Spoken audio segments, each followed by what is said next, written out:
ओदा बुरे पासे दिल करेगा, बुराई वाले पासे जाएगा, अच्छाई वाले पासे नहीं आएगा। ये रूहानी बीमारी ओदी अलामत है। ते जदों दुनिया ते आके इबादत नेकी ना कीती ते कबर दे अंदर किथों पूरा करेगा खसारा। अल्लाह करीम ने तो कुरान मजीद अंदर फरमाया फाइज़ा क़ज़यतुम सलाता फ़ज़्कुरुल्लाह क़ियामन व क़ुऊदन व अला जुनूब। फरमाया जदों नमाज पढ़ो फिर खूब अल्लाह का जिक्र करो। फजर पढ़ लिए तो जोर तक अल्लाह का जिक्र करो। तीन कैफियत इंसान दी अल्लाह ने त्रै भी बयान कर दी। इंसान या खड़ा होगा, या बैठा होगा, या लेट जाएगा। क्यों जी, कोई चौथी कैफियत है कोई इंसान की? तीन ही हालत होंगी हजरत, तीन हालत होंगी ने, तीन तो इलावा चौथी है ही नहीं। या खड़ा होएगा, या बैठा होएगा, या लेट जाएगा। अल्लाह ने तीन ही बयान कर दी ने। पर मैं तू खड़ा है तो खड़ा ही अल्लाह अल्लाह कर, बैठा है तो बैठ के कर, लेटे हैं तो करवटा के बल अल्लाह का जिक्र कर। हुण फजर की नमाज अदा करन तो लग के जोर तक फरमाया हुण कर जिक्र। इन्नी देर किस तरह जिक्र करेगा? कारोबार करना है, बच्चों वास्ते रोजी कमानी।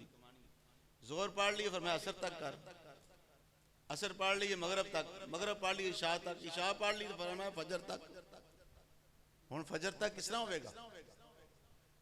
किस तरह उन्हें आखिर वो जिस्म दा, वो नफ्स दा वो हक है।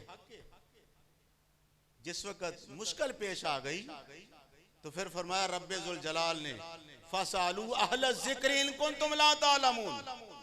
फरमाया हुण किसी अहले जिक्र नु पूछ ले, अगर तेनों नहीं ना तरीका आंदा तो जिक्र वाले ने पूछो।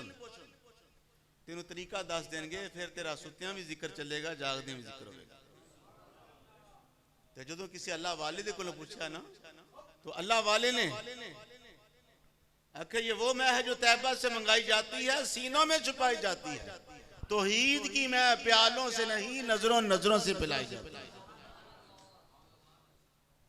जदों नजरां नाल ये चीज मिलती है ना, फिर ए लतीफा कलब पहला इंसान का जो लतीफा है, लतीफा कलब, फिर इसनू अल्लाह के जिक्र नाल इत्मीनान मिलता है, इदी खुराक है, इनू सुकून मिलता है। आज हर बंदा परेशान नजर आएगा, आ रहा परेशान नजर आता पिया, उसकी वजह की कि ओदे दिल नू जिक्र इलाही नहीं मिलिया, ओदे दिल नू